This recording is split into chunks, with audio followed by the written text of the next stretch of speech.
हिंदी में यूपीएससी की तैयारी से संबंधित प्रोग्राम्स को देखने के लिए सब्सक्राइब करें study IQ IAS Hindi. Hello दोस्तों, मैं मनोज कुमार आपका स्टडी IQ चैनल पर स्वागत करता हूं और उम्मीद करता हूं कि आप लोग अच्छे होंगे।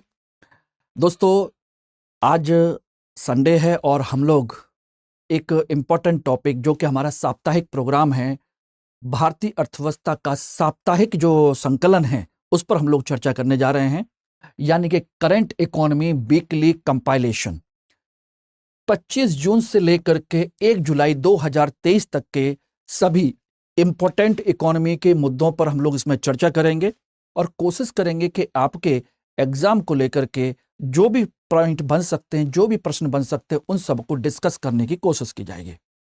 तो दोस्तों, सभी लोग जल्दी जल्दी ज्वाइन कर लीजिए। Everybody, very good evening all of you. कैसे हैं आप सभी लोग? हेलो, क्या आप लोग मेरी आवाज सुन पा रहे हैं? यस, चलिए बढ़िया है। जल्दी जल्दी आप लोग ज्वाइन करिए दोस्तों। पुनः मैं आप लोगों का स्वागत करता हूं आपके अपने चैनल स्टडी IQ IAS पर। ओके दोस्तों, तो आज हम लोग बात करने जा रहे हैं भारतीय अर्थव्यवस्था का साप्ताहिक संकलन यानी करंट इकोनॉमी वीकली कंपाइलेशन का। आज हमारा लेक्चर नंबर 4 है और इसमें जितने इंपॉर्टेंट सेक्शन हैं उनको हम लोग आज डिस्कस करेंगे।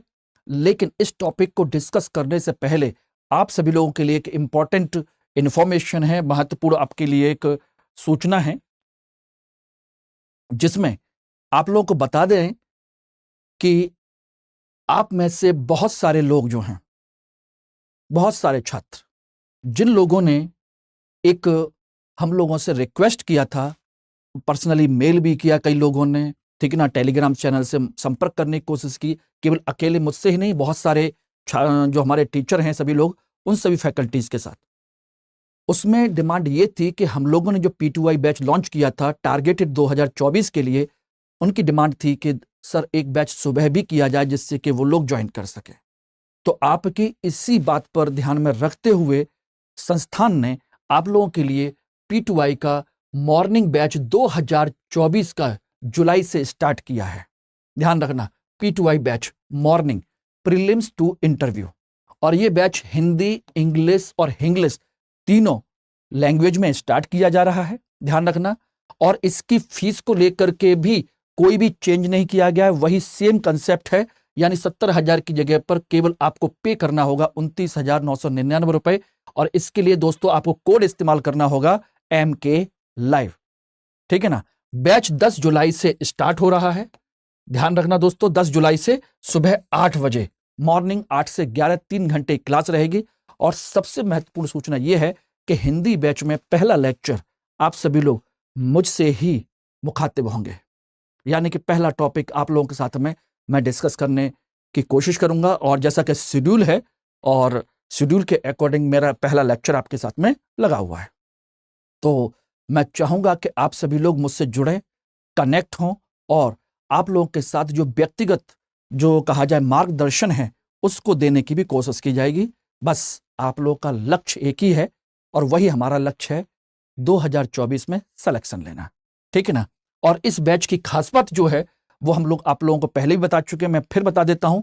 जरूरी भी है कि आप अपने सपने को पूरा करने के लिए हमारे साथ जुड़ सकते हैं, और पूरे भरोसे के साथ इसमें ये जो फीचर्स हैं, लेक्चर नोट्स, देखिए प्रिंटेड नोट्स तो बुक्स वगैरह तो मिलेंगी, जो पुस्तकें हैं वो तो दोस्तों सभी मिलना ही मिलना है।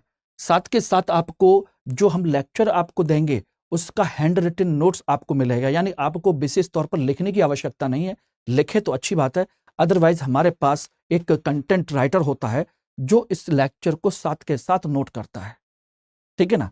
वो आपको नोट्स प्रोवाइड कराएंगे, आपको मेंटरशिप दी जाएगी, यानी कि सभी अच्छे जो स्कॉलर्स हैं, जो फैकल्टीज मेंबर्स हैं, वो सब आपको पर्सनल मेंटरशिप देंगे। कोई प्रॉब्लम होती है वो सॉल्व की जाएगी, लाइव क्लासेस चलेंगी, टेस्ट सीरीज होगी, मटेरियल होगा, और मेंस के लिए रेजिडेंशियल प्रोग्राम होगा, ठीक है ना। कैसे होगा, इसके लिए हमने 4 तरह की रणनीति बनाई है, 4 स्टेज में। पहली स्टेज आपकी जनवरी से पहले तक की है 2024 के लिए, इस समय हम प्री कम मेंस का फाउंडेशन कंप्लीट करेंगे। दूसरी जो स्टेज है प्रारंभिक परीक्षा के लिए है दोस्तों, प्रीलिम्स के लिए, और उसमें हम बात करेंगे सक्सेस इन प्रीलिम्स का जो कंसेप्ट है उस पर, यानी कि इसमें हम सीसेट, करंट अफेयर्स और टेस्ट सीरीज तीनों के माध्यम से आपके प्रारंभिक परीक्षा के रिजल्ट को हम पॉजिटिव रिजल्ट में कन्वर्ट करने की कोशिश करेंगे। इसमें पूरा डेडिकेशन के साथ आपको पढ़ाया जाएगा, अलग से प्री का बैच। और तीसरी स्टेज है इसके बाद जो प्रारंभिक परीक्षा पास करेंगे उनके लिए जून से लेकर सितंबर तक हमारा मेंस सिलेक्शन प्रोग्राम चलेगा, सक्सेस इन मेंस, और उसमें हम बात करेंगे एमआरपी के बारे में, मेंस रेजिडेंशियल प्रोग्राम। इसमें क्या होगा, रिजल्ट आने के बाद में आप सभी लोगों को हम लोग अपने संस्थान पर यहां पर आपको बुलाएंगे। आपके रहने खाने का व्यवस्था जो है संस्थान करेगा, आपको कुछ नहीं करना है, सिर्फ आपको यहां पर आकर के पढ़ाई करनी है, आंसर राइटिंग की प्रैक्टिस करनी है, जितने इंपॉर्टेंट टॉपिक है उनको आपको कवर करना है, और ये सब काम हमारी फैकल्टीज और मेंटरशिप टीम आपके साथ मिलकर करेगी। एक अच्छा माहौल दिया जाएगा, एक कंपटीशन का एटमॉस्फेयर दिया जाएगा, और जब भी कोई प्रॉब्लम होगी हम आपके साथ ऑलवेज, ठीक है ना। और उसके बाद फोर्थ स्टेज में आपका इंटरव्यू, और वो भी सोचिए कि इंटरव्यू मेंस के रिजल्ट के बाद नहीं, उससे पहले ही आप लोगों को गाइडेंस दी जाएगी। जितने भी हमारे रिटायर्ड अधिकारी हैं, जो भी हैं, उन सब के साथ आपका व्यक्तिगत बातचीत करवाई जाएगी, आपके पर्सनैलिटी को इम्प्रूव किया जाएगा। क्योंकि इंटरव्यू या पर्सनैलिटी डेवलपमेंट की तैयारी, ध्यान रखिएगा दोस्तों, लास्ट के 10 दिन में नहीं होती, बल्कि एक सतत प्रक्रिया लंबे समय में होती है, ठीक है ना। तो इस चीज को ध्यान रखिएगा, इसीलिए इस बैच की खास बात यही है। और इतनी सारी चीजों के लिए 29,999 रुपए डियर कोई बहुत बड़ी चीज नहीं है। हाँ, मैं मानता हूं कि भाई जिनके पास संसाधन नहीं है उनके लिए बड़ी चीज है, लेकिन सपना जब इतना बड़ा हो तो उतने बड़े सपने के लिए ये अमाउंट और इस तरह की आपको सपोर्ट मिलेगा, इससे कहीं ज्यादा तो हम 4 महीने में आपके मेंस रजिस्ट्रेशन प्रोग्राम पर खर्च कर देंगे। सोचिए, बाकी पढ़ाई लिखाई तो फ्री है, बात समझना, कोई अमाउंट नहीं है, बस ध्यान रखिएगा। लेकिन ये एप्लीकेबल तभी होगा, व्यक्तिगत मार्गदर्शन आपको तभी मिल पाएगा जब आप मुझसे कनेक्ट होंगे, और कनेक्ट होने के लिए इस कोड को आपको इस्तेमाल करना चाहिए। ओके दोस्तों, तो ये आपका कंसेप्ट है, और ये रहे आज के टॉपिक जो हम लोग करंट इकोनॉमी वीकली कंपाइलेशन में डिस्कस करने वाले हैं। ग्रीडफ्लेशन, एक नया कंसेप्ट आया है, हरित ऋण कार्यक्रम, खुले बाजार में बिक्री योजना, ई कॉमर्स निर्यात नीति, जीआई टैग, वैश्विक प्रतिस्पर्धात्मक सूचकांक, उद्यमी भारत एमएसएमई दिवस, चालू खाता घाटा, कारपोरेट सामाजिक जिम्मेदारी और स्टार्टअप इकोसिस्टम। ये इस वीक के आपके इंपॉर्टेंट करंट इकोनॉमी के टॉपिक हैं, जिन पर हम 1 बाय 1 एक एक करके सारी चीजों को डिस्कस करेंगे। ओके, चलिए सबसे पहला हम बात करें तो देख सकते हैं दोस्तों, पहला टॉपिक है ग्रीडफ्लेशन। ग्रीड मीन्स होता है दोस्तों, अगर इंग्लिश में कहा जाए, ग्रीड का मतलब होता है लालच, और फ्लेशन मीन्स स्फीति, यानी कि मुद्रास्फीति का नाम तो आपने सुना होगा, मुद्रास्फीति यानी कि महंगाई, ठीक। ग्रीडफ्लेशन इसका मतलब होता है लालच से बढ़ी हुई महंगाई। ये जो सिंबल है, ध्यान रखना, राष्ट्रीय अंतर्राष्ट्रीय स्तर पर ये जो सिंबल बनाया जाता है दोस्तों, ध्यान रखना, इस जानवर को आप लोग जानते तो हैं, लेकिन इसको बेसिकली कहा जाता है कॉर्पोरेट्स। कॉर्पोरेट्स के लिए इस सिंबल का इस्तेमाल किया जाता है, कॉर्पोरेट्स। और सोचिए वो क्या खा रहा है, ये उसको और ज्यादा चाहिए, कॉर्पोरेट्स और मोटा होता जा रहा है, उसको और चाहिए, यही उसका लालच है। तो कहा जा रहा है, चर्चा में इसलिए यह है कि इस समय पूरी दुनिया में, विशेषकर और यूरोप अमेरिका में इस बात पर सहमति बन रही है, वो लोग इस बात को मानने के लिए तैयार है कि वर्तमान में मुद्रास्फीति नहीं बल्कि ग्रीडफ्लेशन के कारण जीवन यापन की जो लागत है वो बढ़ रही है।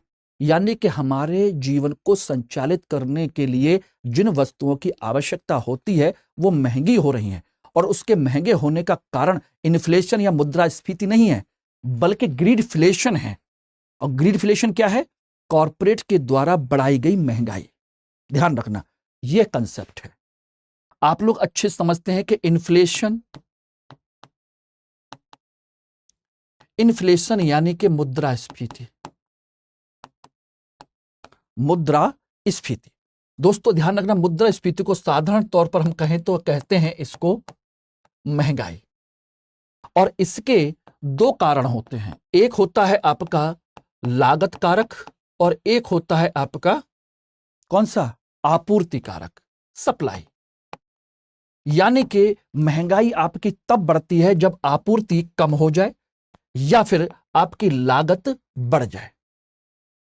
सीधी सी बात है।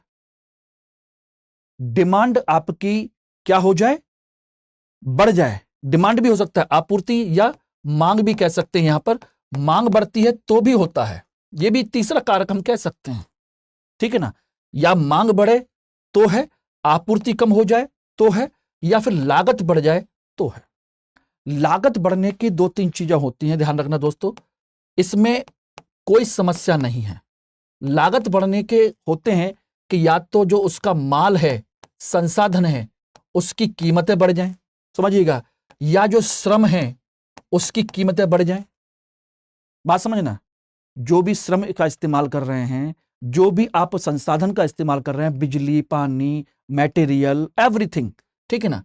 या फिर इसमें आपका जो कंपनी का जो मालिक होता है उसका अपना एक प्रॉफिट भी तो होता है। प्रॉफिट भी एक कारक होता है महंगाई का। तो अगर इस समय कोई भी व्यक्ति किसी भी चीज में कोई परिवर्तन ना आए और अचानक कॉर्पोरेट्स अपने लिए, अपने लालच को पूरा करने के लिए अपने सिर्फ और सिर्फ प्रॉफिट को बढ़ा दें, सिर्फ प्रॉफिट को बढ़ा दें, और वो ये जान लें कि सामने वाले की मजबूरी है, वो खरीदेगा ही खरीदेगा, जैसे कोरोना पीरियड में हो रहा था। समझिएगा, कोरोना पीरियड में पता था कि जरूरी चीजों को इंसान को चाहिए ही चाहिए, जरूरी चीजें। तो उसने क्या किया, अपने ना लागत बढ़ी, ध्यान, लागत में माल की कीमत नहीं बढ़ी, ना श्रम की कीमत बढ़ी, ना आपूर्ति की कोई समस्या आई, ना मांग में कोई वृद्धि हुई, लेकिन उन्होंने क्या किया, अपना प्रॉफिट बढ़ा दिया। और प्रॉफिट बढ़ने की वजह से क्या हुई, लागत बढ़ गई, और लागत बढ़ी तो फिर महंगाई बढ़ गई, जिसकी वजह से हम सब, पूरी दुनिया परेशान है। तो इस समय जो बात चल रही है वो यही चल रही है कि इस समय जो महंगाई है वो महंगाई सामान्य कारकों की वजह से नहीं, बल्कि कॉर्पोरेट्स के लालच के कारण हो रही है। लालच के कारण महंगाई बढ़ रही है, जिसे हम क्या कहते हैं, ग्रीडफ्लेशन। एवरीबॉडी, इट इज ओके, ध्यान रखिएगा। अब इसकी वजह से होता क्या है, ये कारण समझ में आ गया। अब देखिए कैसे कह सकते कि ऐसा क्यों हो रहा है। इसके लिए देखिए आपके पास कुछ फैक्टर्स हैं, कुछ कारक हैं, आपको आंकड़े दे दिए जाते हैं, समझ लीजिए। आंकड़े हैं कि 2020 से लेकर के अब तक लगभग आपके इंडिया में 4293 कंपनियां हैं, यानी कि कॉर्पोरेट्स हैं, 4293। और सोचिए कि इन्होंने आपके केवल और केवल एक तिहाई समय में, यानी एक क्वार्टर में, कौन सा, दिसंबर से लेकर के मार्च तक, मार्च 2023 तक, सोचिए दिसंबर से केवल एक क्वार्टर में, सोचिए इनका प्रॉफिट पता कितना बढ़ा है, 2.9 ट्रिलियन रुपीस। ये रहा इनका प्रॉफिट, इतना बढ़ा है, इतनी सी कंपनियों का इतना प्रॉफिट बढ़ा है। सोचिएगा केवल एक क्वार्टर में 2.9 ट्रिलियन रुपीस, समझना। और ये 2020 की तुलना में, सोचिएगा 2020 की तुलना में 3.5 गुना ज्यादा है। 2020 की तुलना में कितना ज्यादा है, 3.5 गुना। Yes everybody, it is clear. और ये रिपोर्ट किसी और ने नहीं दी है, आपका जो एक एजेंसी है उसकी है, गवर्नमेंट की एजेंसी है, centre for monitoring of Indian economy. किसकी है, centre for monitoring of Indian economy, ये है, इसकी रिपोर्ट है ये, centre for monitoring of Indian economy. इसकी रिपोर्ट में बताया गया है कि आपके इनके जो ग्रोथ, इनके प्रॉफिट की जो ग्रोथ है वो 60% की ग्रोथ चल रही है इनकी। कितनी, इनके प्रॉफिट की ग्रोथ 60%। इकोनॉमी बढ़ रही है 3 से 4% पे, हमारी इनकम बढ़ रही है 2 से 4%, 5% पे, और इनका प्रॉफिट बढ़ रहा है 60% पे। सोचिएगा क्या कारण रहा होगा। और उसके बाद भी कितने सारे लोग जो हैं अपने आप को दिवालिया घोषित कर रहे हैं, पैसा लेके भाग जा रहा है, प्रॉफिट बढ़ रहा है, सब कुछ हो रहा है, लेकिन आप समझ सकते हैं। आई थिंक ये टॉपिक आपको समझ में आ गया होगा। Everybody it is clear. चलिए अब इसके बाद हम दूसरे टॉपिक पर बात करते हैं, हरित ऋण कार्यक्रम। इसको हम कहते हैं ग्रीन क्रेडिट प्रोग्राम। यह चर्चा में क्यों है? ग्रीन क्रेडिट प्रोग्राम, अभी हाल ही में केंद्रीय पर्यावरण एवं जलवायु परिवर्तन मंत्रालय ने ग्रीन क्रेडिट प्रोग्राम के लिए एक मसौदा नियमों को अधिसूचित किया है। यानी कि मसौदा नियम को क्या किया है? रिलीज किया है। मसौदा यानी ड्राफ्ट बनाया है कि हम इस कार्यक्रम को बढ़ावा देंगे। ठीक है ना। अब बात आती है ग्रीन क्रेडिट है क्या? दोस्तों ग्रीन क्रेडिट कुछ भी नहीं है। ग्रीन क्रेडिट है ऐसी चीजें, ध्यान रखना, ऐसे प्रोग्राम, ऐसा सिस्टम जिसमें जो भी लोग, चाहे आप इंडिविजुअल हो, इंडस्ट्रीज हो, कम्युनिटी हो, ठीक है ना, कोई समुदाय हो या कोई भी ग्रुप हो, जो एनवायरमेंट प्रोटेक्शन के लिए काम कर रहा है, एनवायरमेंट के प्रोटेक्शन पर ध्यान दे रहा है, उस तरह के प्रोजेक्ट में काम कर रहा है, उनको यह फंड दिया जाएगा, उनको यह ऋण उपलब्ध कराया जाएगा पर्यावरण संरक्षण के दृष्टिकोण से। इसलिए कहा गया है ग्रीन क्रेडिट। ओके, वो कोई भी व्यक्ति हो सकता है, ध्यान रखना। एक निर्दिष्ट गतिविधि के लिए प्रदान की जाने वाली प्रोत्साहन की एक अनूठी इकाई है जो पर्यावरण पर सकारात्मक प्रभाव डालती है। अब सोचिए, मैं इंडस्ट्री खोलना चाह रहा हूं और उसमें मैं ऐसी चीजें लगाना चाहता हूं जो पर्यावरण को नुकसान ना पहुंचाती हो बल्कि पर्यावरण की रक्षा करे, तो मुझे पैसे की जरूरत है, इसके थ्रू मुझे पैसा मिलेगा। और यह काम कोई भी कर सकता है, आप अकेले भी कर सकते हैं, कोई इंडस्ट्री भी कर सकता है, कोई किसानों का संगठन भी कर सकता है, कोई भी समुदाय कर सकता है, कोई भी इंडिविजुअल से लेकर के ऑर्गेनाइजेशन तक, किसी को भी, सब एप्लीकेबल हैं, सबको इसके लिए पात्रता दी गई है। इसमें व्यक्ति, किसान उत्पादक संगठन, उद्योग, ग्रामीण और शहरी निकाय, अन्य हितधारक द्वारा पर्यावरण के सकारात्मक कार्यों के लिए अर्जित किया जा सकता है, यानी इको फ्रेंडली लेवल पर। ध्यान रखना, ग्रीन क्रेडिट प्रोग्राम पहली बार मिशन लाइफ के तहत 2023-24 के बजट में घोषित किया है। यानी कि इसी साल मिशन लाइफ जो प्रधानमंत्री का मिशन है उसके तहत यह किया गया है। मिशन लाइफ क्या है? आपके इको फ्रेंडली सिस्टम को बढ़ावा देना, यानी कि पर्यावरण संरक्षण के लिए एक कंसेप्ट है, उसके तहत यह दिया जा रहा है ग्रीन क्रेडिट। एवरीबॉडी क्लियर हो गया? समझ में आ गया? तो इससे ज्यादा इसमें आपको अभी हाल फिलहाल कुछ नहीं जानना है, क्या क्या चीजें हैं। अब इसमें जो असली चीज है वो आपको बता देते हैं कि इसमें क्या किया गया है, कैसे किया गया है। इसमें एक दो पॉइंट आपको समझ लीजिए। जो ग्रीन क्रेडिट प्रोग्राम यानी कि जीसीपी ये रहा, इसके जो रूल्स बनाए गए हैं, जो रूल्स हैं, रूल्स 2023 जो बनाए गए हैं वो एक कानून के तहत बनाए गए हैं, एनवायरमेंट प्रोटेक्शन एक्ट 1986 के तहत, यानी कि पर्यावरण संरक्षण कानून 1986 के तहत इसको परमिशन दी गई है। ध्यान रखना, पर्यावरण संरक्षण कानून या पर्यावरण संरक्षण अधिनियम 1986, इसको याद रखिएगा कि पर्यावरण संरक्षण एनवायरमेंट प्रोटेक्शन एक्ट कब पारित किया गया था, ये रहा। ओके, इसके तहत दी गई है। और इसमें ध्यान रखिएगा 8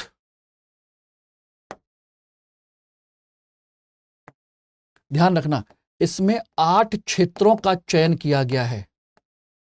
इनमें 8 क्षेत्रों में इस ऋण को उपलब्ध कराया जाएगा। वो 8 क्षेत्र कौन कौन से हैं? देखिए, नंबर 1, पेड़ पौधे लगाना, ट्री प्लांटेशन, पेड़ पौधों को लगाना, जो इनके लिए काम करेगा।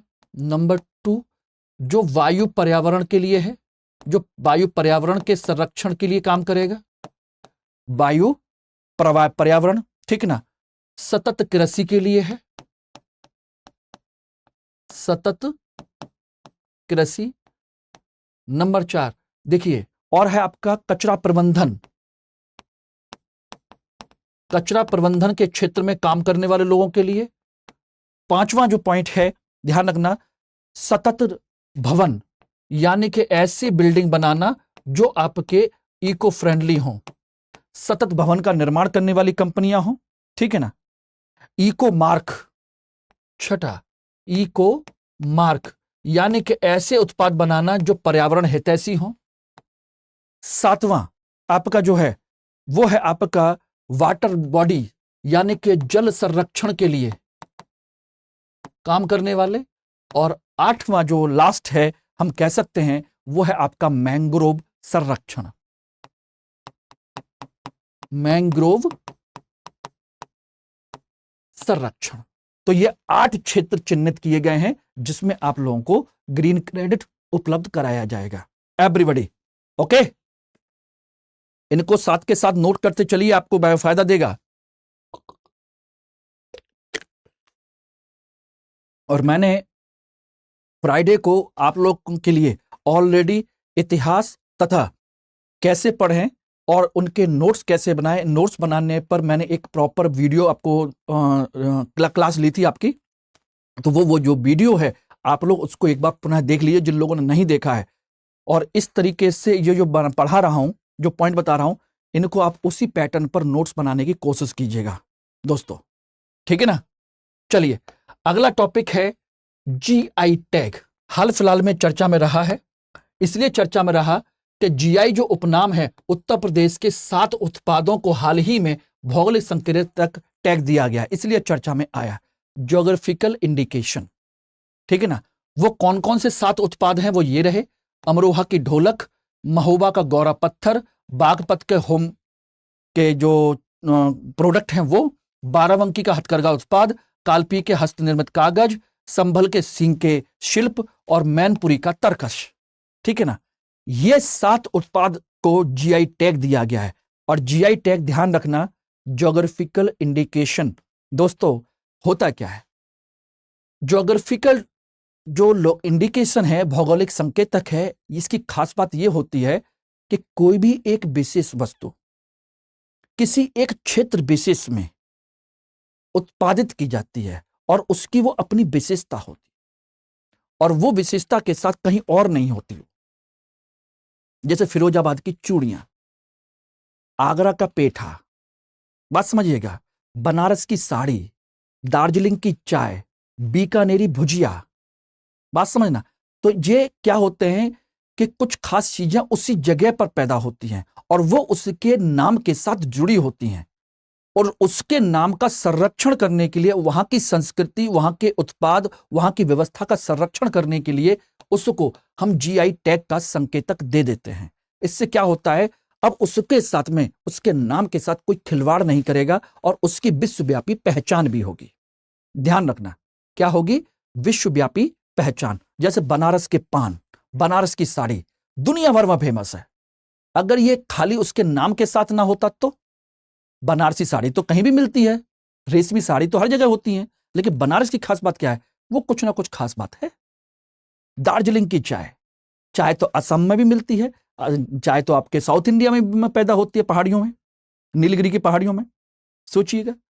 तो लेकिन दार्जिलिंग की चाय की बात ही अलग है, वो अलग प्रोडक्ट है। अब उसका नाम उसी के साथ जुड़ेगा। आप ये नहीं कह सकते कि साउथ इंडिया से चाय लेके आए, उस पर नाम लिख दिया कौन सा, दार्जिलिंग चाय, आप उस पर डाल नहीं सकते, वो वहीं पैदा होती है। इसी तरीके से जो इसकी खास बात है, ढोलक, अमरोहा की ढोलक, तरकस कहां का, मैनपुरी का, मैनपुरी का तरकस, ठीक है ना। सींग के उत्पाद कहां के, संभल के, उत्तर प्रदेश के। तो ये जो कंसेप्ट है ये होता है उसका भौगोलिक संकेतक। इससे क्या होता है, इसके माध्यम से उसकी, उस वस्तु की पहचान होती है, पहचान का संरक्षण होता है। वरना सोचिए दूसरे और लोग बनाने लगेंगे तो बेकार हो जाएगा। अब इस समय सोचिए बीकानेरी भुजिया, भुजिया सोचिए कि सब जगह बनती है, लेकिन बीकानेरी भुजिया बीकानेर से ही बनेगी। आप भुजिया आप अपने कहीं भी अपने शहर में बना लीजिए, लेकिन उस पर बीकानेरी नहीं लिख सकते, बेसन की भुजिया लिखेंगे आप। इसीलिए हल्दीराम के पैकेट पर देखेंगे तो खाली भुजिया लिखा रहता है, बीकानेरी नहीं।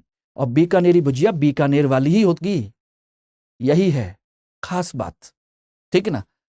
उसका संरक्षण होता है, उसकी पहचान होती है। और ये बात ध्यान रखिएगा, ये जो है आपके 10 वर्ष के लिए इसको दिया जाता है। ये जो टैग है वो 10 वर्ष के लिए दिया जाता है, फिर धीरे धीरे उसको बढ़ाते चले जाते हैं, ठीक है ना। बेसिकली ज्योग्राफिकल इंडिकेशन टैग क्या होता है? ये एक प्रकार का बौद्धिक संपदा अधिकार होता है। क्या होता है? बौद्धिक संपदा अधिकार, जिसको कोई भी व्यक्ति या समाज या समूह जिस चीज को अपने किसी विशेष तरीके से उसे विकसित करता है, तो स्वाभाविक सी बात है उसका अपना संपदा अधिकार है। जैसे आप लोगों ने नाम सुना होगा फुंगसुक बांगड़ू। फुंगसुक बांगड़ू नाम सुना होगा ना? क्यों? या रणछोड़ दास छाछड़। ध्यान रखिए, ये 2 नाम है, नाम सुने थे? 3 इडियट। रणछोड़ दास छाछड़, फुंगसुक बांगड़ू। रणछोड़ दास छाछड़ का नाम तो खत्म हो गया, लेकिन फुंगसुक बांगड़ू के नाम से 400 पेटेंट थे, जिसके लिए एक व्यक्ति सोचिए अमेरिका से कहां कहां दौड़ रहा है कि उससे कि एक डील हो जाए। वो जो पेटेंट है वो भी एक प्रकार का हमारा व्यक्तिगत एक उत्पाद है, जिसको हमने अपने दिमाग का इस्तेमाल करके बनाया था। तो उसके उपयोग का अधिकार भी मेरे पास ही है ना।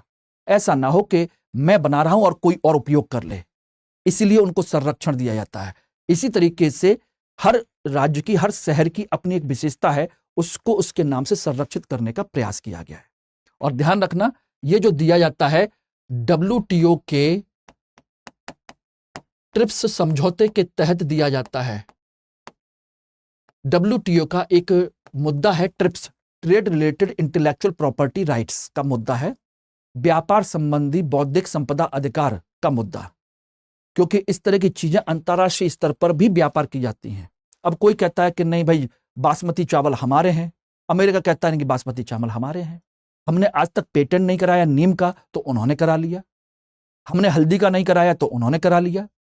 इससे क्या हुआ भाई? हमारे यहां नीम और हल्दी तो हम सदियों से ये इस्तेमाल करते आए हैं, दवा के लिए भी, घर में उपयोग के लिए भी। अब वो कह रहे हैं कि नहीं पेटेंट हमने करा लिया है, अब तुम इस्तेमाल नहीं करोगे। ऐसा नहीं है। इसी तरह के विवाद इकट्ठे होते हैं, तो इसीलिए इन विवादों को दूर करने के लिए ही WTO का ट्रिप्स समझौता है।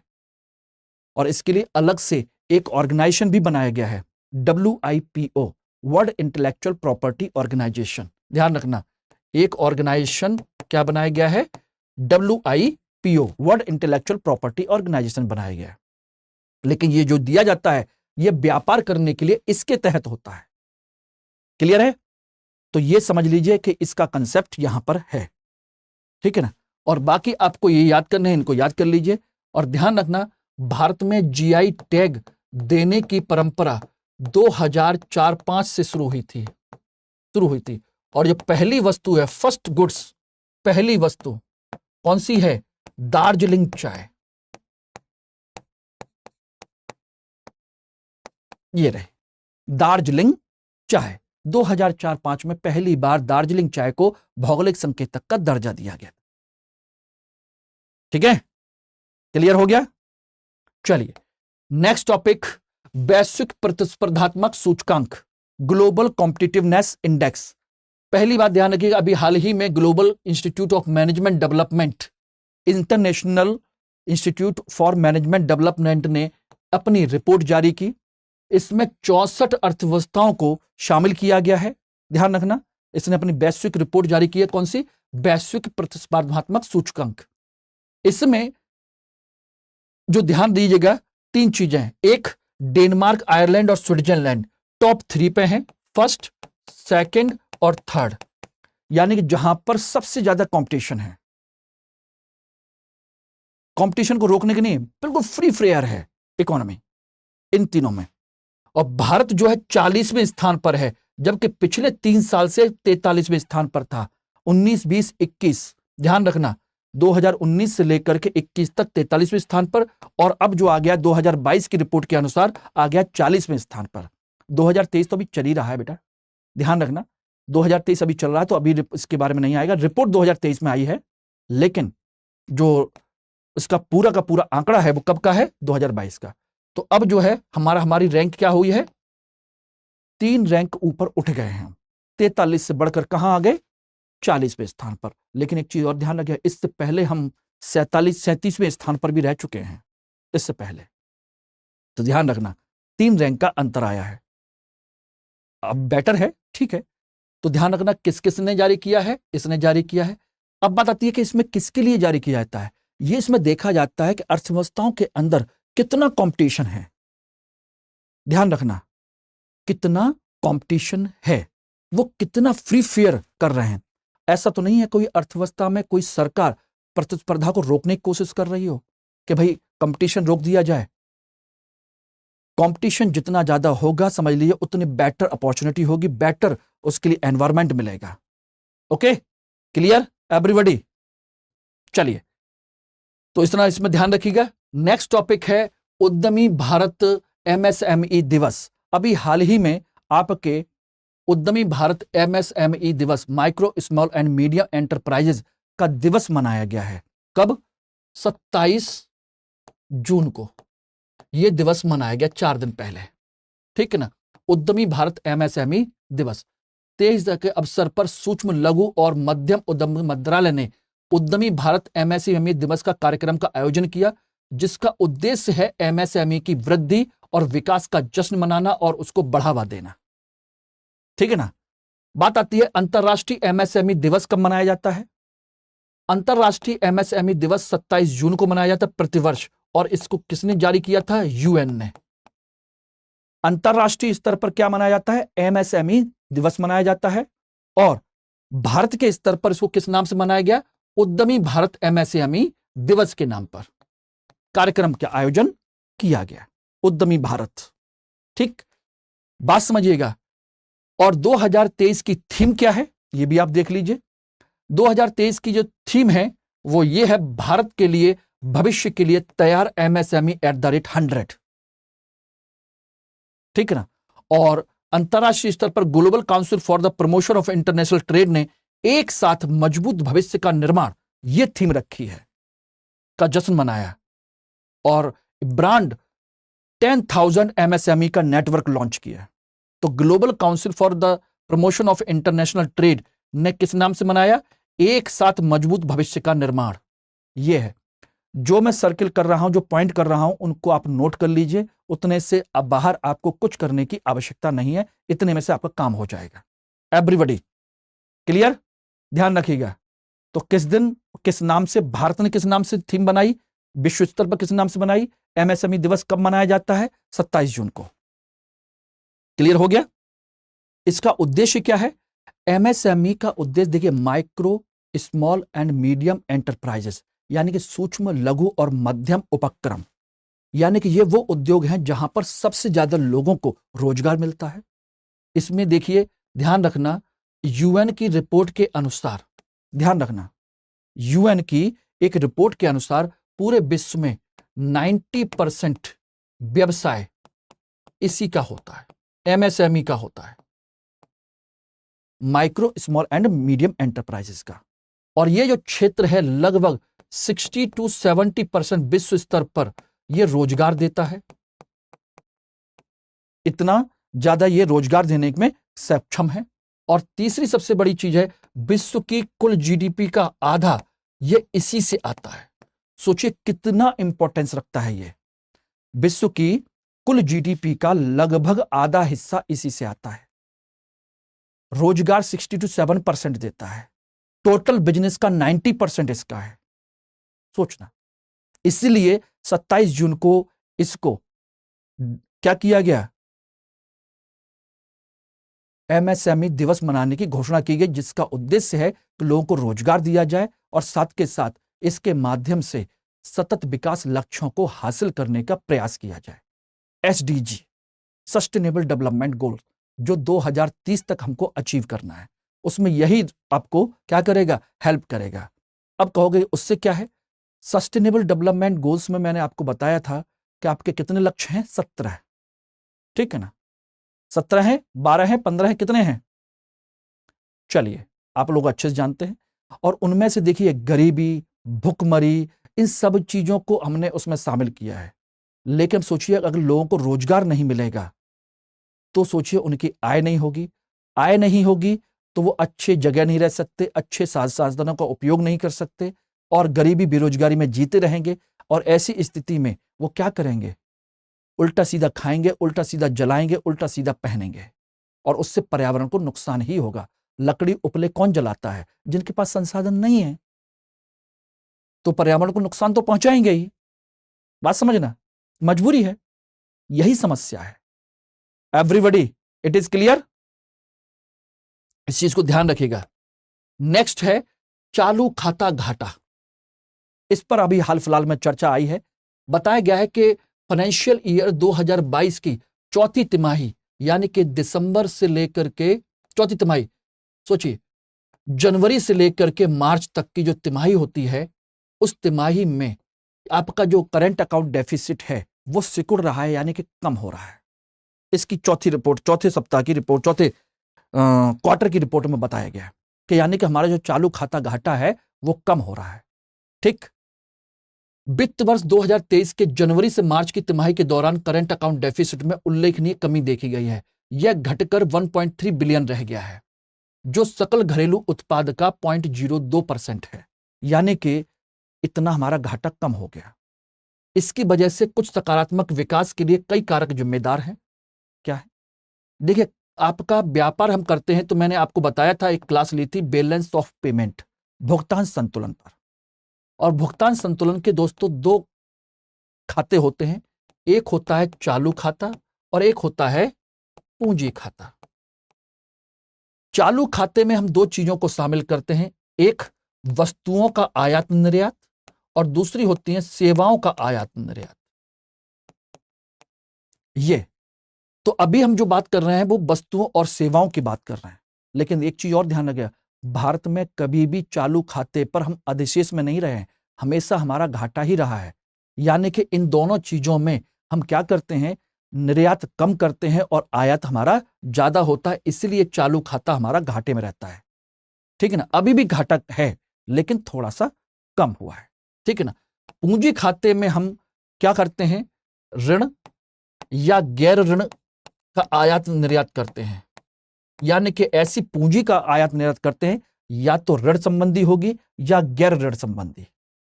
तो अधिकांशतः हम यहां से इस घाटे को पूरा करते हैं। अभी जो बात चल रही है वो इसकी चल रही है, वस्तु और सेवाओं के घाटे के लेकर के।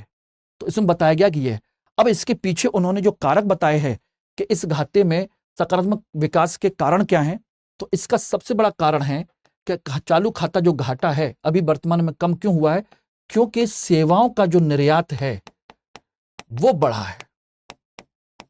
भाई निर्यात बढ़ेगा तभी तो घाटा कम होगा। तो जो सेवाओं का जो निर्यात है वो बढ़ा है। साथ के साथ एक चीज और हुई है, विदेशों से जो भारतीय लोग हैं, विदेशों से भारतीय लोगों ने, भारतीय जो लोग हैं NRI PIO, भारतीय लोगों ने भारत में धन भेजा है, और इतना धन भेजा है कि दुनिया में सबसे ज्यादा विदेशी लोग भारत के ही अपने देश में धन भेजते हैं। यानी दुनिया में विदेशों से सबसे ज्यादा धन भेजने में कौन सा देश सबसे नंबर 1 है? इंडिया। तो भारत में, भारत के लोग विदेशों में जाकर के अपना पैसा इंडिया भेजते हैं। तो उसमें ध्यान रखिएगा, दुनिया में नंबर 1 है, चाइना भी नहीं है। उसमें एक चीज ध्यान रखना, क्या हुआ है, इसके तहत जो धन भेजा गया है उसमें पिछले साल की तुलना में 20.8% की क्या हुई है, वृद्धि हुई है। तो ये पैसा हमारे यहां और ज्यादा आया, ऊपर से आपने निर्यात ज्यादा किया सेवाओं का, इस वजह से हमारा घाटा कम हुआ है। ओके, क्लियर है? तो दो कारणों की वजह से इस समय हुआ है, इस चीज को ध्यान रखिएगा। चलिए, इसके बाद आपको लोगों के लिए एक इंपॉर्टेंट न्यूज मैं आपको बता दूं, जो लोग बाद में जुड़े हुए हैं उन लोगों को बता देते हैं कि आप लोगों की डिमांड पर सुबह 8 बजे, ध्यान रखना, एक P2I बैच लॉन्च कर दिया जा रहा है। 10 तारीख से शुरू होने जा रहा है P2I बैच आप लोगों के लिए। ध्यान रखना, आप लोगों की डिमांड पर बहुत सारे छात्रों ने मैसेज किया, कांटेक्ट किया कि सर हम लोग इवनिंग में क्लास नहीं कर सकते, हमको P2I बैच 2024 के लिए टारगेटेड हमारे लिए लॉन्च कर दीजिए। तो सभी लोगों ने, टीम मेंबर्स ने मिलकर के डिसाइड किया, मैनेजमेंट ने सबसे, कि हम मॉर्निंग में P2I बैच लॉन्च करें। और ये बैच लॉन्च कर दिया जा रहा है 10 तारीख से, हिंदी, इंग्लिश और इंग्लिश तीनों में लॉन्च किया जा रहा है। और इसके लिए कुछ भी चेंज नहीं किया गया है, ना फीस चेंज की गई है ना कुछ, और इसके लिए सेम वही फीस रखी गई है 29,999 रुपए, लेकिन इसके लिए आपको कोड इस्तेमाल करना होगा MK लाइव। और इसमें वही पैटर्न है, 4 चरणों में हम इसमें रणनीति लेके चलेंगे आप लोगों के लिए। प्रारंभिक परीक्षा से पहले, प्रारंभिक परीक्षा के समय में, मेंस के लिए रेजिडेंशियल प्रोग्राम और इंटरव्यू के टाइम पर पर्सनल मेंटरशिप अधिकारियों के माध्यम से। सोचिए, रेजिडेंशियल प्रोग्राम में आपको यहीं बुला करके पूरे मेंस की तैयारी, answer writing practice, important topic का डिस्कशन, करंट अफेयर्स पूरा फोकस किया जाएगा। और प्रारंभिक परीक्षा पर जनवरी से लेकर के मई तक हम फोकस करेंगे सिर्फ और सिर्फ आपके टेस्ट सीरीज, करंट अफेयर्स और CSET पर, जिससे कि किसी भी कारण से आपका एग्जाम ना रुके। इसमें बहुत ज्यादा फोकस किया जाएगा, यानी कह सकते हैं आपको रगड़ा जाएगा बुरी तरीके से। ओके, क्लियर, समझ में आ गया? और जो लोग मुझसे कांटेक्ट बनाए रखना चाहते हैं वो कांटेक्ट कर सकते हैं इसके थ्रू। ये रहे, आपको पर्सनल गाइडेंस से लेकर के हर एक लेवल पर मैं आपके साथ खड़ा हूं। मेरा कोड है MK लाइव। टेलीग्राम चैनल और इंस्टाग्राम चैनल का लिंक ये रहा, मनोज कुमार 2.0 और मनोज कुमार 2.0, ये मेरी मेल आईडी है, आप कांटेक्ट कर सकते हैं। और ये मेरा क्या है, आपका इंपॉर्टेंट टेलीग्राम बारकोड। अगर आपको यहां से नहीं मिलता है तो यहां से आप स्कैन करके मुझसे कनेक्ट हो सकते हैं दोस्तों। ओके, क्लियर हो गया? तो आज के ये 6 इंपॉर्टेंट मुद्दे हैं जो आप लोगों को ध्यान से आपको देखना चाहिए। बाकी हम नेक्स्ट वीक में फिर मिलेंगे। और ध्यान रखना, इसके साथ साथ मैं आपको कई सारे इंपॉर्टेंट टॉपिक जो हैं, ध्यान रखना कि ये 5-6 टॉपिक ही नहीं है, बल्कि और भी टॉपिक हैं जो हम टॉपिक टुडे के हिसाब से नाम से ऑलरेडी मैं आपको डिस्कस करता रहता हूं, वो भी इसी का हिस्सा है। तो उनको आप कंटिन्यू देखते रहिए और इसको भी देखने की कोशिश कीजिए और प्रॉपर नोट्स बनाइए। ठीक है, चलिए, all the best, thank you very much. Hindi में UPSC की तैयारी से संबंधित प्रोग्राम्स को देखने के लिए सब्सक्राइब करें स्टडी IQ IAS हिंदी।